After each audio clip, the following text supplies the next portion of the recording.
And welcome to this edition of Chiefs Live. It's Panthers Week here at One Arrowhead Drive as Kansas City gets ready to take on the Carolina Panthers. Mitch Holthus with you, voice of the Chiefs, along with the 15-year-long snapper and accomplished juggler, Kendall Gammon. Now, some encouraging signs in last week's game. No moral victories here, so don't crash or throw your laptop or your iPad down. No moral victories here, so we're not going to go there. However, a game where Kansas City took Denver to the wire, and most thought this would be a Denver blowout. Well, you're exactly right. When you look at Denver and what they've done the last 5 games, I believe scored 30 points in all of those wins. They were doing some really good things, Mitch, and I like the game plan. We were not in base one play, I think, the entire game. We were in that 4-2-6 or 4-2-5, rather, however you want to say it. But when it comes down to it, 6 defensive backs, 1 linebacker, and then your 2 bookends on the outside in Houston and Hawley, and the 2 guys in the middle, run stoppers. It was interesting because the one issue that we've had in the past is people running against the dime defense, whatever you want to call it, the 6 defensive backs. And we did a good job of rotating the defensive linemen in there, all of them. They didn't always get the best pass rush, although sometimes they did. But what it did is it eliminated the run a little bit, and of course, them losing their running back from the week before eliminated that also, but really did some good things, put pressure on Peyton. But I mean, as you saw it, we talked about it. I mean, this guy, Peyton Manning, he's able to sidestep, a half step here, a half step there, just gain that little extra half second and be able to get the ball off. And we'll talk about it some more. Also, let's be honest, he is not the same Peyton Manning. He's successful, but he's not the same Peyton Manning. Not at all. But in that nickel set or penny set, but basically the Chiefs call it nickel, but it's 6 DBs. Right. I mean, you're allowed to have in that set Justin Houston and Tamba Hali both coming off the edge as if it's an even front, which basically is. It was, yes. So the Broncos couldn't block those guys. The Chiefs pressured Manning. There were 6 quarterback hurries. They picked Manning with Flowers. We'll see that in a second. But it was an all day where Manning had to make plays. You mentioned he's still Peyton Manning.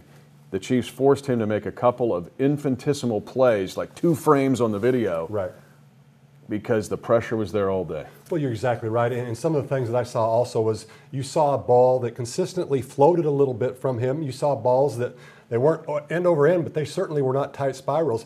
I'll give him credit on the mental game, just being able to come back and get things done when you're throwing the ball like he is. Now, people are saying, Kendall, what are you saying? I mean, he did well. He did do well, but it's not the same Peyton. But he has figured out that he is what he is, and he's going to get the job done. He doesn't go downfield very, very often, but he did have one big one to Demaryius Thomas, and quite honestly, one of the better spirals he threw. Certainly the best ball of all day because it wasn't bad coverage. But It was interesting. You saw Eric Berry come up. He was on the tight end most of the day. Every once in a while, we would try to bring, because basically what you had was Javier Arenas in the slot, then you had Jaleel Brown over at the other cornerback. And I saw a couple times where we brought Javier on a blitz, and then Eric was coming to cover his guy right there. But the fact is, somehow Peyton figured it out, and he checked to a run the other side a couple different times. And I just think that's amazing of how he can be so astute and understand the game as well as he does. Another side to this story that was encouraging, and hopefully will carry over to Carolina,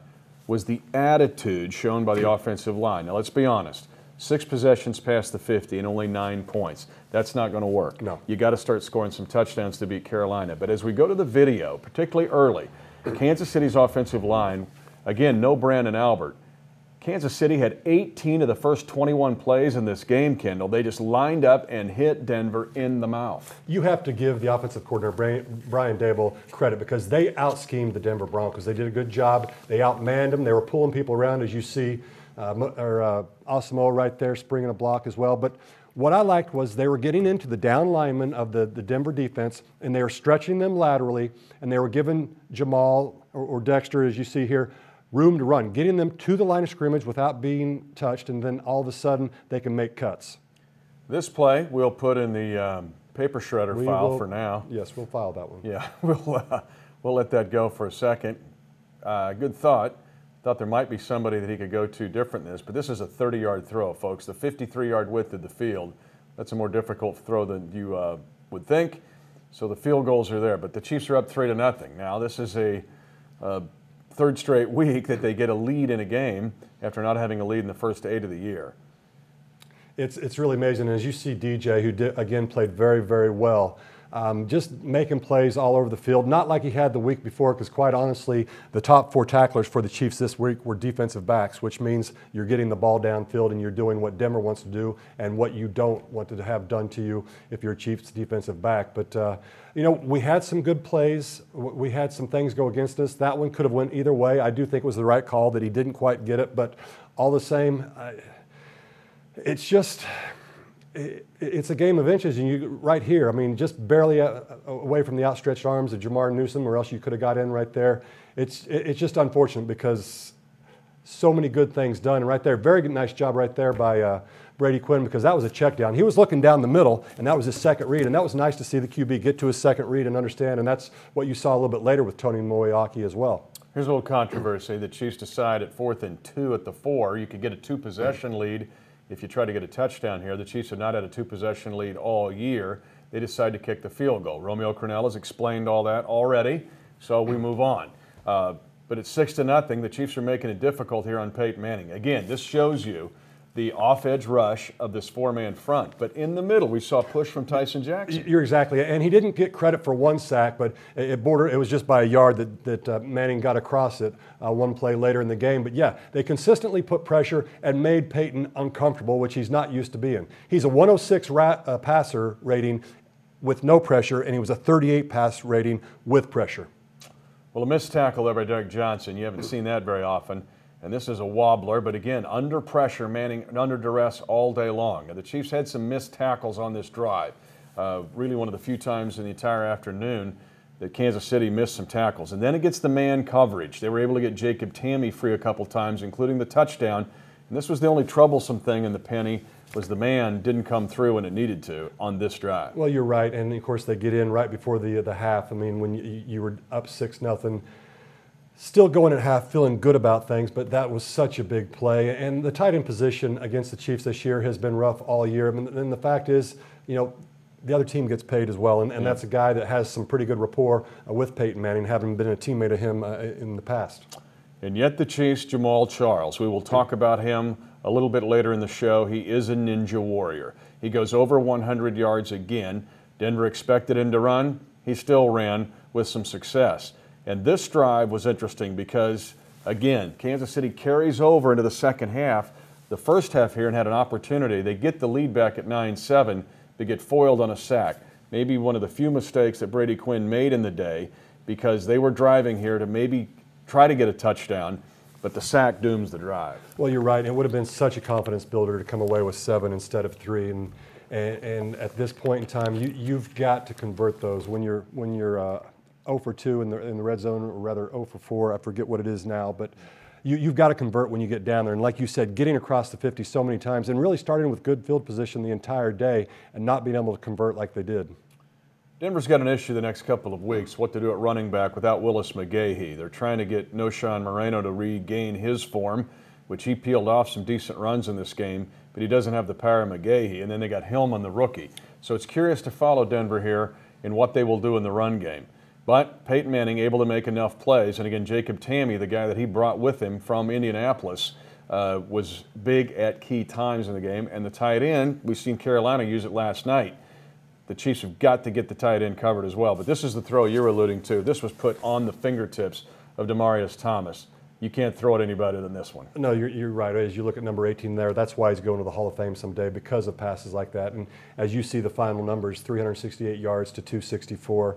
First downs, big disparity. Turnovers, I'm going to say we didn't have a turnover. That was just, you know, where it is. But time of possession, good. It's just when it came down to it, they converted once in the red zone. We did not. I thought the big thing that Denver did, and it's something that I guess you kind of had to expect because you alluded to them not having the run game with McGahee out. And when you look at it, 5 of their receivers had 4 catches, 82 yards, 64 yards, 62, 48, and 26.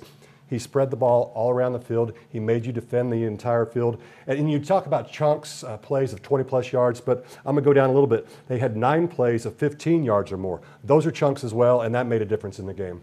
But you made him go to plan C and D, and it was the lowest output Manning has had all season long. Still, there's no joy in Mudville. The Chiefs lose the game, now 1-10, tying the worst start in franchise history. We get reaction in the locker room.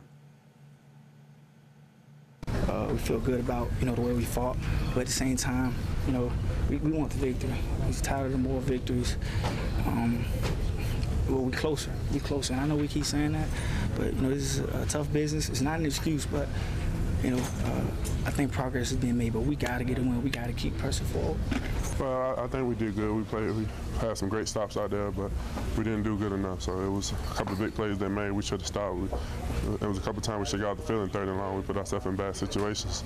So we just got to keep getting better. We did play really well in the first half, and the second half, Peyton made a few adjustments and hurt us a couple times, but we're still in the game. But man, it's just you like these games because you're in the game and you have a chance to win it, and when you come up short, it just hurts. We playing for our pride. We playing for our organization. We playing for our coach and the teammates, trying to keep each other strong. That's all we got right now. So we trying to win games, and that's what we trying to bounce back from all the losses. Kendall had one Chief last week say he cannot wait just to win a game so you can go up and give a hug to guys like Jamal Charles and Derek Johnson and Ryan Lilja, who gut it out every week. At some point, these guys are starving for a win. They really are, and they're saying all the right things, and I truly believe them. I mean, sometimes when people are just trying to give you lip service. It's not that. These guys are out practicing hard. They came out and played a good game. Just when it came down to it, it was a team that made a few more plays than them, but you sure like to get them rewarded for the efforts that they're putting forth right now. Okay, one interesting note, we alluded to it earlier, was Donald Stevenson had to start at left tackle, the Chiefs' 3rd-round pick, Blue Springs Wildcat. Congratulations to them. They rout their opponent to win the state title. But the Chiefs in this game, going against the 2 best rushers in this league, statistically have to start their 2nd-round pick and 3rd-round pick on the left side. What did you think of Donald Stevenson? You know what, I thought it was fabulous, Mitch. When you look at him, I'm going to tell you right now, Elvis Dumerville came in thinking, okay, I'm going to have a fun day with this guy. First start at left tackle. I'm going to tell you right now, Stevenson got in his grill and he went a little bit ghetto on him, and I like it. He was in his grill all day talking to him. He was punching him out. I mean, they were getting into it the entire day. It was interesting to see a rookie react like that. And what do you see with Dumerville? No sacks, only 2 tackles. For the most part, largely held him ineffective. And again, that edge that he had kind of permeated right down the offensive line. When I watched the end zone version of the coach's tape, I saw attitude from the offensive line. They again hit Denver. What about Donald Stevenson thrown into the deep end of the pool against these 2 pass rushers? It was a part of the whole offense. The quarterback did a good job getting the ball out, tight ends with chips and bangs and stuff like that. And I think they did a good job helping us out. But it was a lot of work during the week to make sure we was prepared. For you, a lot better than it was the game against Cincinnati, though? Yeah. Cincinnati, I was trying to, fill it out. But, this game, I knew if I tried to go out there and try to fill it out and figure out how the game was going to go, I'd probably get my butt kicked. So came out aggressive and knew I had to play hard. The more you prepare yourself through the week and how hard you practice, it kind of gives you more confidence when Sunday comes around. If you don't prepare right and you don't practice right, you have a right to go in there a little bit nervous because you don't have confidence in what you did all week. Okay, this league, you played in it 15 years. When you're thrown into a role like that, you work off instinct and fear. Now I want to ask you to do it a 2nd week in a row. The instinct and fear wears off. Now it has to become skill and effort and doing it for 2 weeks in a row. What about doing it against a good off-edge group of the Panthers that people don't even know about? Well, you're exactly right, because those 4 down linemen for the Carolina Panthers, people couldn't name their names right now, but they have a lot of sacks. They've done a lot of good things. What I see, Mitch, in Donald Stevenson is a guy right there, and seeing him interviewed, the game's not too big for him. You can just tell the way he holds himself that he's ready to go. Now the big question is what you said. Can he do it 2 games in a row? Because the big thing in the NFL, anybody can have a good game, and I'm not getting on you, Donald. The fact is, though, can you come back and can you do it again? Because, quite honestly, to be successful down this last 5-game stretch, you're going to have to. And he kind of helped Jeff Allen in this game. When I watched it and I saw his footwork, he was able to scoop block. Right. He set the edge a couple times. But Jeff talked about it last night on the Chiefs Kingdom show, where he said those 2 knew going into the week that Albert was going to be able to play. And so it was kind of the iron sharpening iron here. But I got a feeling that Stevenson helped Jeff Allen. I think you're exactly right. When it comes down to it, as a player, you're playing for the respect of your teammates also. You want to win and everything. That's the byproduct of playing hard for your teammates. And I think those two, knowing they're rookies, second and third round pick, you drafted them for a reason, and they're showing that right now. Of course, Allen, he's been there the good part of the year, so is he a rookie? Yeah, but he's been there for a little while. But when you come in for that first time, like Stevenson did, and do what he did, not only in the pass rush, but more importantly, I think, in the run game, because I wasn't so sure. I was wondering whether we were just going to be right-handed the entire game. But we went left just as much as we went right, and we really did a good job of it, the Chiefs. And had as much success going left Certainly. as going right. Charles Johnson, though, awaits for the Carolina Panthers. The Charles Johnson you don't know about, but you will shortly. We'll talk about him in just a little bit. But let's talk about defensively and what the Chiefs were able to do in this game. For the most part, they tackled well, sans the one drive. They covered well, but again, it was a constant day of playing mostly consistent defense. They made Peyton Manning have to be at his best to beat them. Well, you're right, and as you see Houston getting there on the sack, and of course he got 2 on the day, and I think takes his total up to 9 for the year. But when it came down to it, they made Peyton Manning uncomfortable most of the day. But even in that uncomfort, he was able, like we talked about earlier, to slide one way or the other, gain a little extra time, and get the ball out. Like I said, sometimes borderline end over end, but get it there and allow people to make some plays. But in the end, the fact was he made the Chiefs defend the entire field, and that's what it was. Now, things like this, I mean, coming into this game, they had not been sacked very many times, and so to get 2 like you did, and really a third that didn't count because he got a yard past the line of scrimmage, is something to be hopefully emulated this week. It'll be different with Carolina. You won't be in that 4-2 defense, I don't think, as much, but it's going to be interesting to see if they can carry over some of the success they had as a defense this week. And you see, again, also up the middle, job being done. Tyson Jackson and Dontari Poe. How much is Dontari Poe improving every week when we watch it? Well, I'm glad you bring Dontari up because I got a chance to talk to him after the game also. And in watching him, he's understanding leverage. He's getting in between blocks. He's pressing the pocket a little bit to where people can't step up, and you're not able to run the defensive ends around anymore because the integrity of the pocket has been violated. So he's doing some good things. He's a much better player in Game 11 than he was in Game 1 this year. If the Chiefs play defense like this against Carolina, they've got an awesome shot at beating them, particularly with Carolina going off a short week and playing road. However, the scheme will be totally different against the Panthers because of Cam Newton and what they do and what they did last night against the Philadelphia Eagles. But for the Chiefs to win a game this week and to get a first home win at Arrowhead Stadium, the red zone. It was a problem last year. The Chiefs were last in the league by far in the red zone. It was a point of emphasis in the OTAs, point of emphasis in training camp, preseason. And here they are again, last in the league in the red zone. There were shots. How do they improve in the red zone this week when they get an opportunity against a good Carolina defense? You know what? I hope they take a few cues from what Denver did this week in terms of spreading the ball around. You've got to make Carolina defend the entire field. Screens, draws, you throw the ball down the field a little bit, although when you're in the red zone, obviously the field compresses a little bit. You hopefully throw some crossing routes and hit people in stride so they can run after the catch.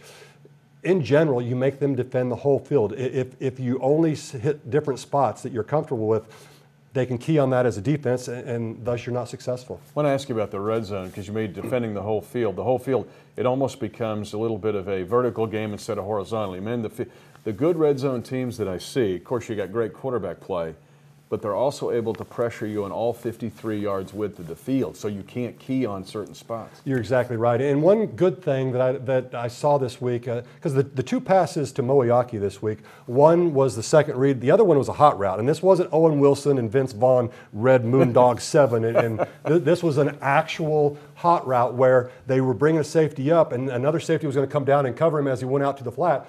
But Brady recognized it. He got it to Moeaki, and Moeaki had to recognize it on the run. He did. They got him. It was a nice pass down the left edge of the sideline. A good job. You need more stuff like that happening. Did you just go wedding crashers on me? I went you went wedding crashers on me. Red 7, hot route. Maryland and crab cakes in football. It's what we do. That's what we do. Maryland's going to the Big Ten with crab cakes. Figure it out. When we come back, we're going to talk about this Carolina game. Again, defensively, this takes on a whole new look for Kansas City as Cam Newton comes to town on a short week, and the Chiefs look to get their second win, first win at home, and try to avoid the worst start in franchise history. Time to win a game this week. We'll chat about it when we come back. I pull up to the game, and all I smell is barbecue. I see everybody with their jerseys on, just out tailgating. Everybody's yelling, honking their horns in their cars, offering me barbecue on the way before the game. I mean, everybody's just friendly. I mean, it's just a wonderful city to play football in, man. Our fans are good in the stadium and out of the stadium. They just treat everybody with respect, and you gotta love that. This city is built like a family. This is a great place to be, and I love it. Women 40 years and older. 84.3%. More women. Women 40 years and older are getting mammograms, which can save their lives. 84.3%. That is the average survival rate for Kansas and Missouri. More women are battling this disease, and the survival rate is rising. Help continue the trend. Join the Kansas City Chiefs, Hy-Vee, and the University of Kansas Cancer Center and schedule a screening today. It can save your life.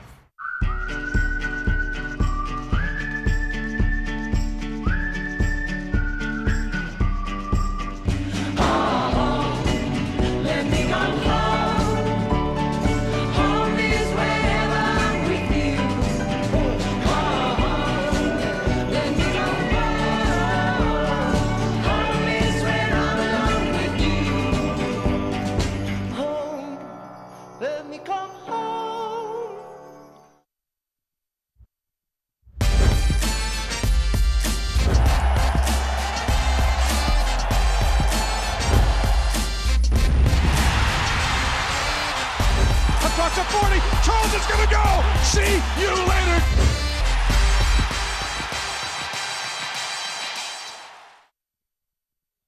If you're a Chiefs fan, you know 3 things matter. 1, being at Arrowhead. 2, rocking your red on Sunday. And 3, tailgating! This fall, I'll be out and about around Arrowhead Stadium with the 65 TPT crew to show the world what tailgating is about. Let me know through Twitter or Facebook why our cameras should come to your tailgate.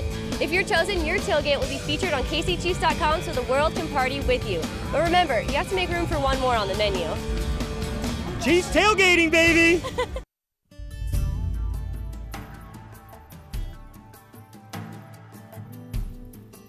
You know, they're just so passionate about the team and how we do. You know, everywhere you go around here, if somebody recognizes you, they're just so happy, so supportive. And when we go to the stadium, it's just so loud. Everybody's so excited. They're so hard on the other teams. The fans are just great. They just make everything about the city and team better.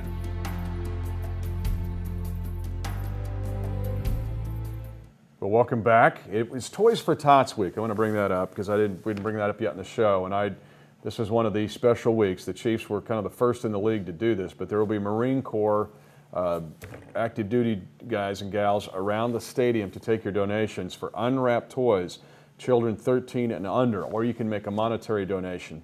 But if you're coming to the game this week, remember this is the Toys for Tots game. So make sure you bring a gift for those who need it in the Chiefs Kingdom. Some needy kids make their holiday time special. Okay. Here come the Carolina Panthers. Now, let me say this first and foremost. You're getting the Panthers, who look good on Monday night in beating Philadelphia on the road. How tough is it, though? You played in this league. A road game on Monday night. We know what it's like. You get off the plane at 4 in the morning, and it's Tuesday of the next week.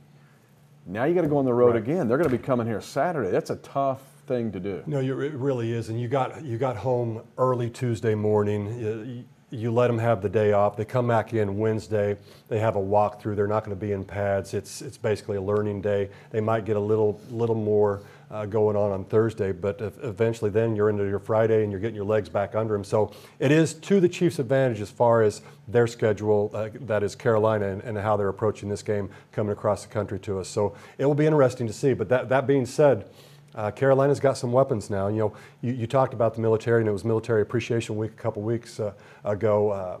It needs to be Military Appreciation Week maybe this week in terms of the Chiefs' defense, calling some of the academies and learning how to defend the triple option, because I saw it last night. I mean, it's just crazy. Did you just go Commander-in-Chief trophy I might have. on me? It's been a crazy day for me. You just went Air Force, Navy, and Army here. All right, Cam Newton. This is fresh from last night. it starts with playing the zone read. They run college-type plays. I know if you're an Auburn fan and a Chiefs fan, you're pawing in the dirt watching highlights of 2010 because 2012 is pretty much paper shredded. But this guy last night looked like he was back at Auburn winning the Heisman Trophy. But I want to ask you about, this is not a typical NFL offense much of the time. How do you defend it? You know what? I think you do get into your zones back there, but you've got to have, I think, somebody spying Cam Newton at all times. This is a guy, I mean, how often, I'll just answer the question, it's rhetorical. Never do you ever have the QB of a team who leads the team in rushing as well. This is a guy that gets out of the pocket and goes. You've got to keep him contained in the pocket. I think you've got to have somebody spying him. The one good thing, although you're seeing a couple decent passes right there, in general, I do not think he's a very accurate passer, so that will be interesting. But you know, the first two plays we saw was him going to Steve Smith and Greg Olsen. And Greg Olsen I bring up because he's the tight end, and that's something that has bit the Chiefs this year quite a bit. But yeah, you look at his stats this year, doing some good things, the 60% completion. He's accounted for 17 touchdowns this year, passing or rushing. All but 3 rushing. I wish we could put this in a bigger font. Look at the lower right. 20 rushing touchdowns in the National Football League in basically a year and a half for Cam Newton.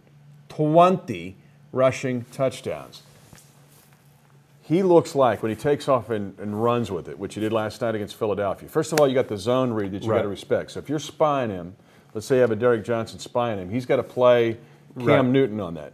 That means everybody else or the other people better have gap control, right? Or the running back takes off. Stewart got hurt, but D'Angelo Williams is very good. You're exactly right. Romeo talks about it all the time. You've got to do your job and be there and not try to make too many plays. But that's the thing, because it's hard. It's not something that you see every week. It's something that you never see, basically. I'm curious. I don't know if he's redefining the position or if it's just an anomaly. But the fact is, he takes out of the pocket, Mitch, and he's a long strider. You don't think he's running very fast, then all of a sudden he's 15 yards down the field. I mean, he is an incredible athlete. I will give him that for certain. Well, he does cover a lot of ground in a short amount of time and does it seemingly effortlessly. Now, he's got some targets. Steve Smith is the most targeted guy, and we know what he can do. Smith is nasty here on the slant, but he runs good out routes. He's got balance. To me, he reminds me of Reggie Wayne. Not a prototypical size in a receiver, but a lot of power. You see LaFell there. He's got some places he can go. You talked about Greg Olsen a little bit earlier. But Cam Newton running the football, first of all, you go back to your Tim Tebow plan of last year a little bit when you held Tebow in that 7-3 win here. Tebow only completed 2 passes in the Bronco win. So you kind of pull that out and go back to your college days for these defenders. But the difference with this guy, Cam Newton, is he can pull it out and shoot it 50 yards down the field. Well, you're exactly right, and I'm going to go back just a little bit. The fact is, when you talk about Tebow, to me, he's a mutter, whereas Cam Newton's a quarter horse, but you're exactly right. Then he can get back and he can just straight throw that ball down there. And you know, you talked about Steve Smith, Brandon LaFell, those guys averaging 16 yards a catch and 17.6 a catch, so they're making big plays, and even the tight end has 49 catches. He's had 3 TDs. I mean, they've got some weapons, but when it comes down to it, the one intangible that I do not like about Cam Newton is his attitude on the field and how he is. I mean, I guess you do have to have fun, but to me, it looks a little bit too relaxed at times, and I don't know. It'll be interesting. I'd love to see the defense get on him quickly and maybe thump him a couple times and make sure he knows that he's in for an all-day sucker. Did you just go Seabiscuit on me? I might have. You just went Seabiscuit on me. It's movie day. I think the guy Seabiscuit and War Admiral all in the same deal. I mean, he's not running against. He's got the power of War Admiral and everything else of Seabiscuit, but you're right in handling certain pressures. This is Mike Tolbert, who they picked up from San Diego. The Chiefs know all about this cat, but it's just a different way of defending than the Chiefs did last week. So Romeo Crennel and Gary Gibbs and the rest of the defensive staff and the Chiefs defenders have got to play differently this week, scheme-wise, effort-wise, against this Carolina approach. And you're probably going to do it without Kendrick Lewis, which means the Peyton Manning of the Chiefs defense. Somebody's going to have to line them up right, because how big is alignment, just alignment, in playing gap control against this kind of option-style offense of Carolina? Well, it's everything, because if you're out of a line, then you're outflanked, and they've got the angles on you, and you're able to cut the defense. And that's from the run game. But if you don't get lined up as a defensive backfield, and they take advantage of that, then you're going to have a long day as well. But again, having Kendrick out, and of course I wouldn't expect him to play for what I saw. I think he's getting MRIs today. Of course, you're evaluating Dexter McCluster. As usual, the Chiefs are dealing with injuries, but the fact is it's the NFL. You're always dealing with injuries. Right. You've just got to deal with it and go on. But Eric Berry, Abe Elam, those safeties have got to make sure they're lined up right and get everybody else lined up right. Now, here we take a look at the Carolina Panthers. They are 3-8. They have lost a gob of close games. You could easily reverse this record, or at least put them at a 6-5, Kendall, because they've had shots. They've had leads in the second half repeatedly. Last night was key for them because they finished the job against Philly. But what about them not able to finish in earlier games? Well, you're right. Only the Giants and Denver have beat them. Giants by 29 and Denver by 22. Other than that, the other 6 games they've lost, they lost by an average of 4 points, one of those being in overtime. So, yeah, you're exactly right. You're not stretching the truth to say that they could be much better than they are right now. And with that, that's a dangerous team. That's a team that's gotten close several times, but as you said, couldn't finish as they came down the stretch. And they're in a rich division. Atlanta, we all know what they're doing. Tampa Bay's been hot. And New Orleans trying to come up the outside rail, trying to salvage their season. All right, so it's a big game for Carolina. Where do the Chiefs have a shot in this game? Cue the Ninja Warrior. Here we come, Jamaal Charles. Still one of the top rushers in the league. Here we go with Sean Drone on a quick pop, and this is the play where the Chiefs go to that two-back old-school sweep to McCluster. But what about Jamaal Charles and the chance to pop big plays against the Carolina Panthers? Because Bryce Brown did it last night. The ex-K-Stater, he did it for Philadelphia. Well, as you pay attention to all these Jamaal Charles runs, the one thing that stands out to me is the fact that he's getting to the line of scrimmage or sometimes 2 or 3 yards past the line of scrimmage before he gets touched. That's huge. The offensive line must continue to move the line of scrimmage. They must continue to occupy the down linemen and get to the linebackers. And that's not going to be any small task with what you got there in the middle. The rookie Luke Kuechly doing a good job with 105 tackles this year. Just amazing. And the Chiefs still lead the AFC in rushing. They're a 1-10 record. Jamaal Charles, his yards per carry is amazing when you look at a 1-10 team. It is, because when the Chiefs are going in to play people, they're like, okay, you guys know, you know they're going to run Jamaal Charles, right? And they're like, yeah, okay, well, this is how we're going to defend it. Yet he comes up with 80, 90, 100 yards each game. I mean, it's amazing when people know what's going to happen and they're still not stopping it. Well, his toughness has just been something to applaud. For a guy who was told that he was a little bit too small in the league and couldn't last and couldn't hold up, this is a guy that's done a really, really good job. Okay, here you go. The defense has got to shift the paradigm. Jamaal Charles has got to pop some big runs. And let's throw this in there too. There's got to be some productivity from the wide receiver position.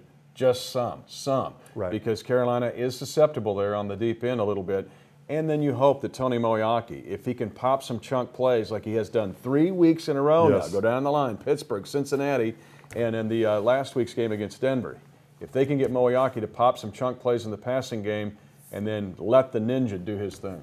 Yeah, you're right. And you don't have to be a world beater at the wide receiver position. Just make some plays or have it be a threat so you can open up the run game a little bit. Because when it comes down to it, if the Chiefs win, they're going to be successful in the run game. And I'm going to go Lincoln movie on you here. Uh-oh. Lincoln. Who's going to do it when it's hard? It's time to win a game. It's time to win a game at home. Don't forget it's Toys for Tots week. We'll see how this comes out as the Carolina Panthers come to town here for the first time in 8 years. For the Snapper, that's Kendall Gammon. I'm the voice of the Chiefs, Mitch Holthus. Thanks for joining us on Chiefs Live.